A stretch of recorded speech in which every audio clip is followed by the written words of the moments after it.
Эзний их баяр наадмаар нийтийн тээврийн үйлчилгээнд 139 чиглэл 959 тээврийн хэрэгцээл үйлчилгээнд ажиллахаар төлөвлөд байна. Хүү 7 удаг чиглэлд иргэд Улаанбаатар зочид буудлын зүүн талын зогсоолоос болон Төв цэнгэлдэг хүрээлэнгийн баруун талын зогсоолоос сууж нийтийн тээврийн үйлчилгээгээр хүү 7 удагт зохион байгуулагдах арга хэмжээг үзэж сонирхох боломжтой. Энэхүү хоёр чиглэл нь дайран өнгөрөх бүх зогсоол зогсох учраас иргэд та бүхэн өөр дойр байрлах зогсоолоос сууж хүү 7 удаг руу зорчих боломжтой.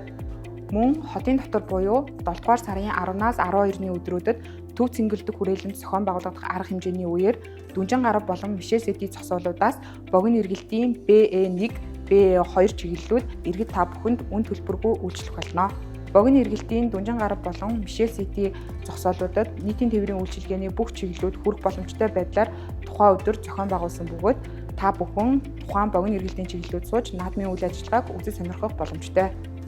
Хүү 7 удаг чиглэлд авто зогсоолоос болон давааны зөвлөгөөс богино эргэлтийн чиглэл ажиллах бөгөөд дээрх бүтээрсэн бүх чиглэлүүд иргэдэд үн төлбөргүй үйлчилнэ. Иргэд та бүхэн нийтийн тээврээрээ ая тухтай үйлчлүүлж сайхан надаарай.